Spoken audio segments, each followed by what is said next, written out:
Esselamu Aleyküm aziz ildeşler. Esselamu Aleyküm Aydın. Salam Kemine, salam vatandaşlar. İldeşler bugün yine size geçenki en son programımız vardı. Yine kadrlar var adak meselede. Hatta o tayda nemeler hem görkezdik. Hükümet o kabinetin yani kurucu hükümetin kabinetinin içine o en esası gerekli nemeler deyip uğurlar, bölümler, bilimler deyip bellep geçtik. Yani indi bugün tarihe geçmişe yani 25. noyabra gitmekçi olyaz. Onun sebebi var. Yani şu an hükümet meselesi, devlet meselesi döremenke e, önkü yanlışları bilmeli. Halk olup hemmemiz bilmeli. Yani Türkmenistan kimleri yitirdi meselesi var da. Yani 25. noyabrda hakikaten vatana hizmet edip bilecek o adamlar ayrılıp onun yerine vatana hıyanet edip bilecek adamların kalan bir nemesi oldu. Oyunu oldu, sahnası oldu. Hatta biz şoların o ağıtlarını hem çıkardık hazır ekrana getirirse o siz görün şu tayda eğer kim ağıt var olsa komentaryalarda koşup bilirsiniz. Ya da hakikaten neme var olsa fikriniz var olsa da şu arada yazıp bilirsiniz komentaryalarda.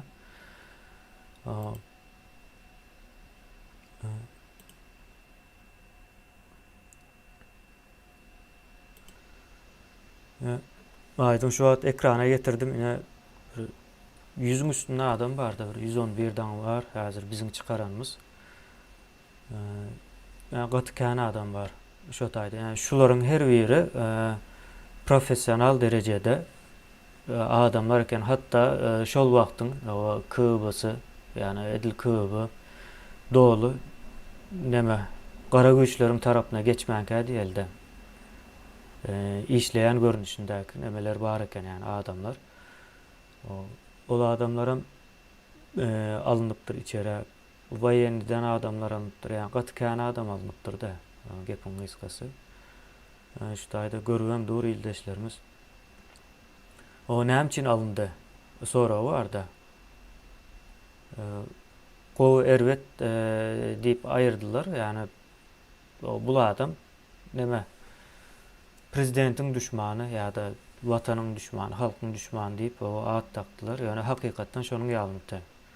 O şonun yalı değil olsa onda ne hemçin edildi. O meselesi var da. O men bu tayda nemedi yani yönekecek görmek isteyen mesela yani has çalışırmıştırman arkasından üytke şükür adam gözlemek İslam'ı. Benim düşüncem yani şu vakta çelle şu meseleler var da bilen zadıma aydayım. Cehaletle yani cahillik bilen o aklın söveşi olmalı. O demek akıl sağdalı ve den olmalı. O cahilliğin yenen demesine deyip kabul ediyen ben şu yadayı. Bundan son yine tazeden yine de o aklın bir araya gelip toplanıp başlama yani birleşmek diyorlar yani aklın birleşmeye meydana geliyordu en sonunda bolca belli bunun. Şimdi şu o birleşmenin önüne almak için her türlü oyunlara oynalıyor. Ve oynamalı ama hakikaten olurum oynamalı. Yani bir şekilde e, koranmalı olur. Yani eden işler var. Eden işler eğer koran bilmeseler onlara cevap vermeli oluyorlar. Yine şunun yağdayı var. E, ve hazır halkımıza esasen şu yani akıl tarafında olmalı. Yani akıl dilinde şu meselenin hazır Türkmenistan'ın giren adayını çözüp bilecek derecedeki adamlar. Hakikaten görüp şunu analiz edip o açık edip çıkarıp bilen o çıkaran vaktam belki halkın köp böyle düşünen hem değildir o problem ama o bulam çözütü mü yani ola adamlar biliyor da şu problemanı gören ve şu çözütünü orta atayan adamlar görüp biliyor doğru suratı. Şunun yağlı mesele var. İldeşler sizem öz fikrinizi şu taya yazsanız, aytsanız yani bu nemelerin üstünde katı kan işleniyor Yani hem kendi vaktimizi berýäs, onun daşyndadan başga özümüze değişli, öz durmuşumuzam bar. Şoňa görä nemedin, ama näme diýilýär, jiddiýe alyň diýen ýalyk edip aýtjak da. Ýaly aýdym, Kimin senem indi mesele. berdemen şu noýabr wakasy barada aýtsam, indi diňe bir noýabrda hakyky ýanky düýüklü araçsaçylyk işi geçirildi Türkmenistanda. Nämen araçsaladylar? Akyly araçsaladylar. Şol döwletiň içindäki akyly ýok etdiler. Iň soňky nämesi şo boldy, ýanky beýlik tarapyň eden işi. Soň şo taýda ine jahillik ýeňdi diýen nämeni aýtjan kemine ýöne jahillik ýeňdimi diýip o soraw alamatydyr, sebäbi şu wagt eger şu gün şol adamlaryň iň bolmanda 25% işden bolsa, Türkmenistan şu günkü ýaly ýanky kollaps ýagdaýyna gelmezdi watandaşlar. Bular akyly ýok etmek bilen şol bir wagtyň özünde de öz ömrüni gysgaltdy-da, ýanky sistema öz ömrüni gysgaltýar. Sebäbi islendik sistema bolsun, halka garşy bolaýsa da şoňa da akyl gerek onu işletmek için. Bolmasa aýakda durup bilen o.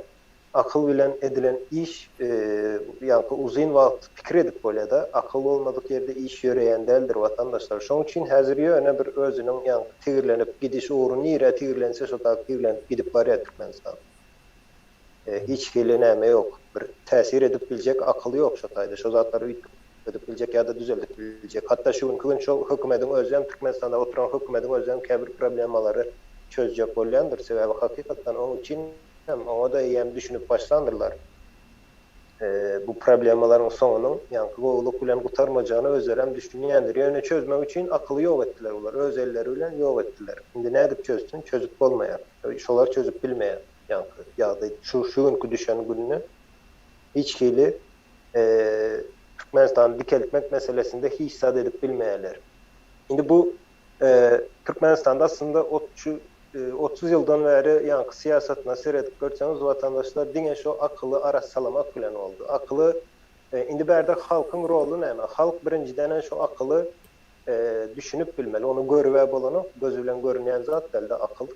Ya da adamın eýneşine seredip akıllı ya da bir geçmişte eden işini ya da çağalık yıllarına seredip okan okuğuna seredip ol adamda akıl var mı yok mu onu keskitlep bolan ok mümkün de. Şonda halkan berde aslında şon ýaly ýitiren zadyny inde baýlara garşy bir nämesi vardır bizim halkda.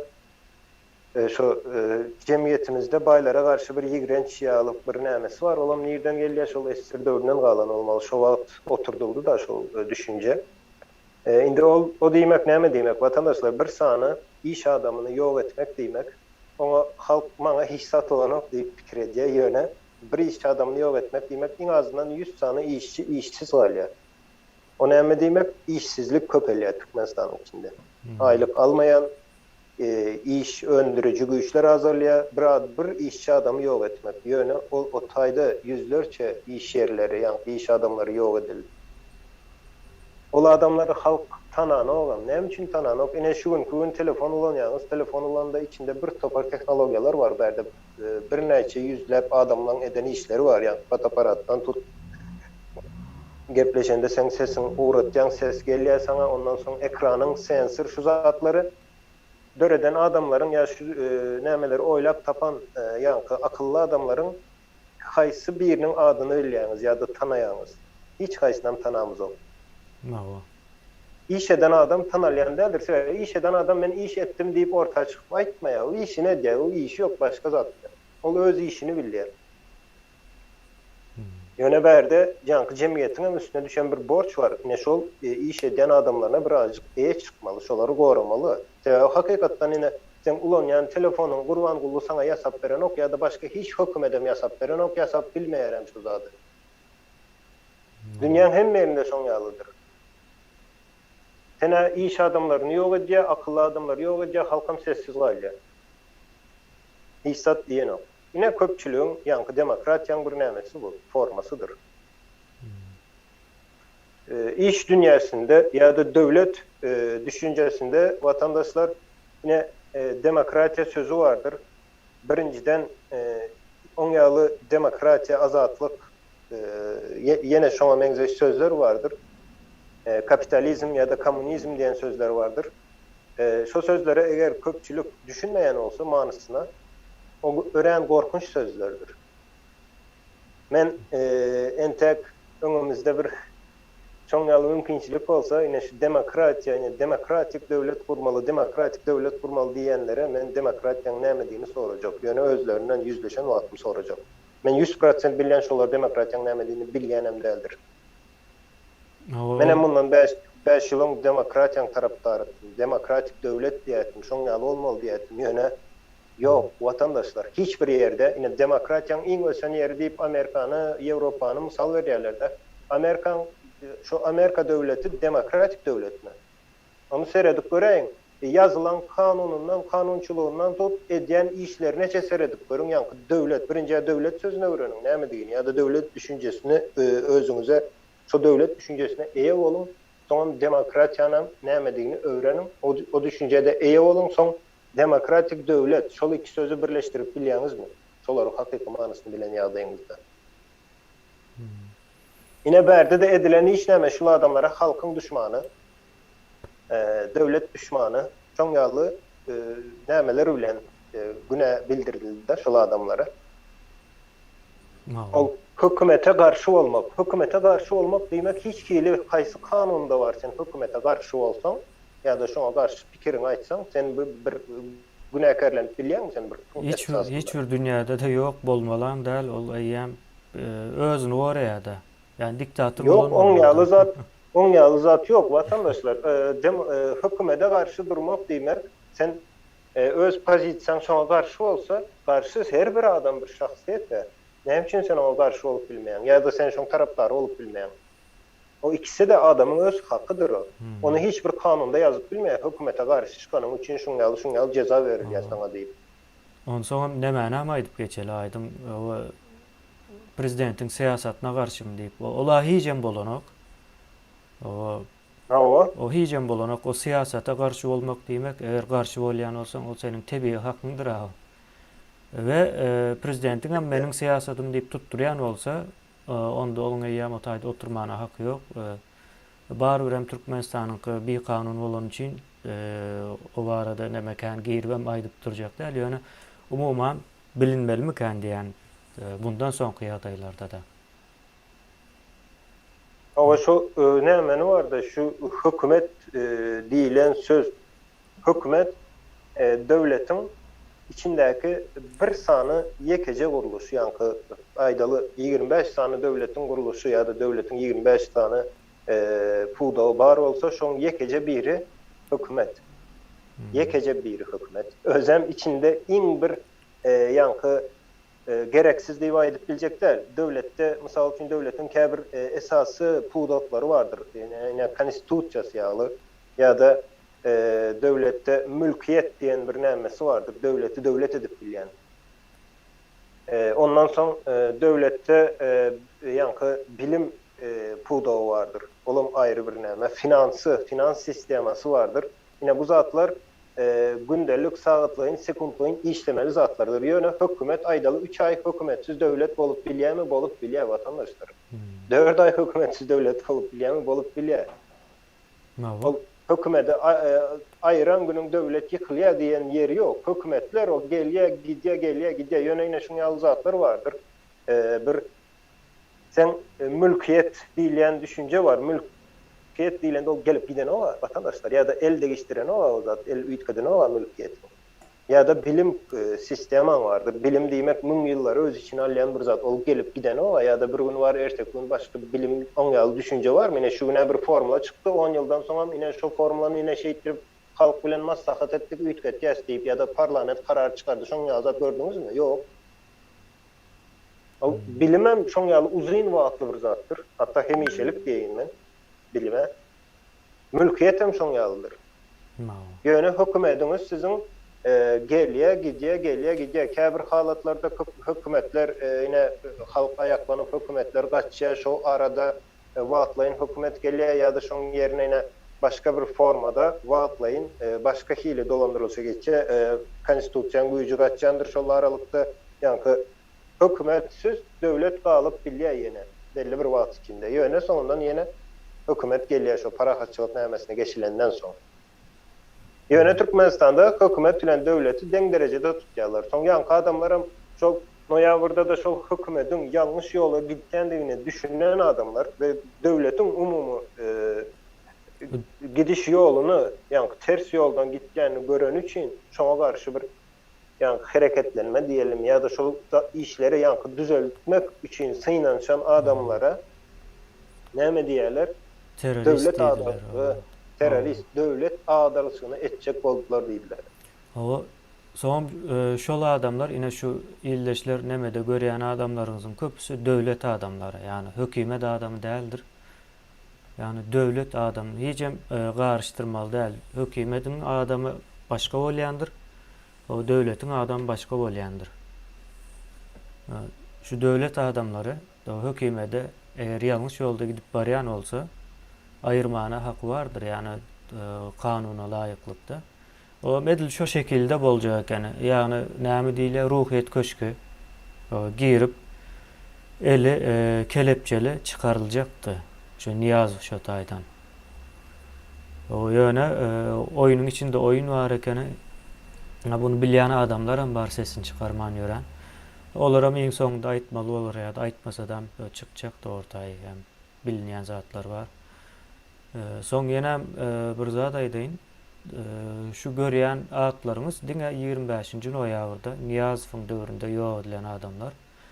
Ve Niyazov ondan soň näçe adamlar aldy da içeri. Şu 25-nji noýabr Niyazov ölýänçe gidip durdy şo waka aslında. Ve munyň daşynda da Gurban Ulynyň hem ýok eden adamlar bar. Yani bu eýem ikinci guramaçylyk jenaýatçy toparyň ýok edýän adamlar bar. Olaryň hem entek nemesi çıkar. Liste atlary. Ya pikir ediň näçe adamlar ýa-ni 3-4 sany bir akylly adam bir ara gelse o döwlet urup bilýän nemesi bar da güýji bar. Yani bu taýy görýän yüzlerçe adam ýok yani. Yüzlerçe adamımız ýok yani. Ve bu adamlar indi şu wagt habarlarda aýdylşyna görä näme ýanky perewarot ýa-da köşk adalyşy diýip aýtdylar da, köşk adalyşyny etjek boldular. Indi nämeni ýanky köşk adalyşyklary men muny tarihten ýanky şu gysga wagtda geçen tarihte da köp ýerde boldy o perewarotlar.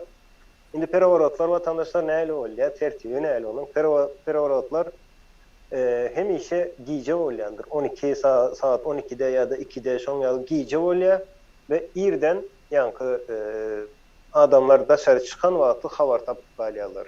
Sebäbi perewarot edilende ol hemme zat planlanýar, her bir ýeri, her bir ýanky etrafy, owasy hemmesi göz öňünde tutulup edilýär. Ve ol işe başarmajak olsa hiç kim giren yok. 100% ynamy bolandan soň perewarota girilýär, giýje edilýär. Özem perewarotda halk habaram tapmaýar. O taýda irden köçe çykýan ine wayenler durýar da ýem köçeň başynda. Sen içeri gidip bilen ok, öýüňde gal diýip sana duýduruş berýärler. Ine perewarot näle edilýär. O näle bolýar irden işe barýarmyşyn, maşyny saklatmyşyn diýip bir video näme rolik yasadylar şo. Awa. Şoň ýaly perewarot hiç haçan bolan ama tarihte görülmedi zat. O kaýsy näme bilen edildi o? Näme 5 ýaşyndaky çagam onu etjek bolan. O taýda başga bir zat diýe soňam ýa bolan zat aslında düýünden başga zatlar bolýar. Ýöne bize aýdylýan zat näme şol yalan diňe ýalanyň üstünde başga hiç zat. Indi o yalanlar hem görýän eşitýän ine çagalygyňdan bu televizorda ýanky çykyş edilenler var watandaşlar. Oňam kasamdan aýtdyk da bir göz öňüne getirmine öz çagaň var 10 ýaşynda ýa-da 9-7 ýaşyndaky çagaň elim gowrasyn, aýagym gowrasyn diýen ýaly sözler aýtsa. Çagaň psikologiýasyna nähili täsir edýär ýa-da dünýä garaýşy nähili bolýar şo çagaň soň ertirki gün. Ýa-da bize näme nesil gerek däl. O çagaňy sen şoň ýaly ýetişdirmek diýmek ertirki günüň ýok diýmek ol. Ya bular nesli ýok etmek üçin ýürüýte işlän bolmaly. Bu zatlar hem şoň ýaly şu habarlarda da ine perewarot diýip şoň ýaly düşündirýär soň iki ortada näme bolýar? Türkmenistanda 5 milyon halk bolsa şu 5 milyon halk perevarotun nämedigini bilen ok vatandaşlar. Ören erwetsad ol. Ne daşary ýurda çykýan 15 ýaşyndaky oğlanlardan, gyzlardan soraýan şolar düşündirip bilýär-de şu zadyň näli bolýandygyny. Nirlerde bolandygyny aýdyp berip bilýärler. Sebäbi dogry zady öwretýärler, bilim sistemasy öwretýär, başga bir zady öwretýär, ýöne öwredip bilýärler ýa en atasy öwretýär şolara. Yani bizde nem için milyonlarca adamlar bir ömrünü yaşak geçe ve yönekay sözlere bular yine yani terör, demokratiya, devlet, hükümet yönekay sözlerin manasını düşünmen, bilmen dünyadan geçip gidiyorsun. Şu zat yaşayış mı diyen soru var da. Şimdi bu yankı akıl meselesinde vatandaşlar yine şu hemen aydık geçeyinde devlette bir devlet mekanizminde demokratik yeri var, bolmalı yeri siyasatı diyeli. Şu hükümetin siyasatı o demokratik bolup biler. Yöne medisinamız var, bilim sisteması, finans, iktisadiyet, bu zatlar bilyen adamlar etmeli, hüneri adamlar etmelidir. Ve o adamları halkın tanımak mümkünçiliği hem yok. Onları işine diye. Tanalma mislap duran o adamlar. Tanlanma mislene olar, on yani şöhratın, hisadın olar işini bilýär. Ve işinin jogapkärçiliğini bilýär vatandaşlar. O siyasetçiler men pikirem edem okşolar kän bir jogapkärçilik bilýändir, duýýandyr diýip. Sebäbi şu wagt belki pikir edýändir, ay ine 3 milyon halky yani ezip ýörüp näme ziýany bar diýip. Ýöne muň täsiri entek 50-60 ýyl geçse de vatandaşlar ondan arasalamak bat kyn olar o täsirinden.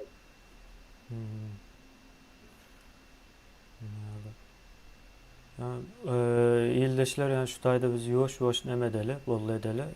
Bundan soňky temamyzda näme hakynda gurulma ederiz? Ene şu gurucu hökümetin o kabinetine nädip haýsy ýollar bilen girilje ýani anyklama nemesi var da geljek adamyň. O şo nähil geçiriljek, o nädip gurucu hökümet bilen bile işleşip biljek. Şo arada gurulma etmekçi gıys kaçarak bolsa da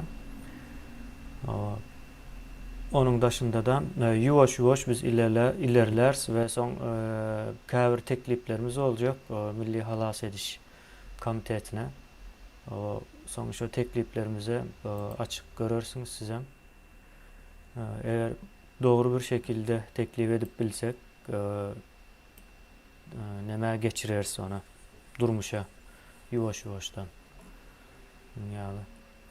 Aydın onda şu taýda sağ bollaşaýaly ildeşlerimizle. Böyle kimine vatandaşlar sağ olun. Videolar biz kadır sonra kän bir ekrana çıkıp bilemiz yok şu günlerde ve hakikaten birazcık işlerimiz köp olan için edilmeli işler. Onun için şu nämesinden ötünç soraýas ýöne öňümizde belki hepde de 4 sapara ya da 5 sapara çıkarar yani efirlerin tanını. Nesip olsa. Nesip bolsa. Bolya onda sağ ol Emine. Vatandaşlar sağ olun. Bolya sağ olaydın. İldeşler sağ olun. O giyeceğiniz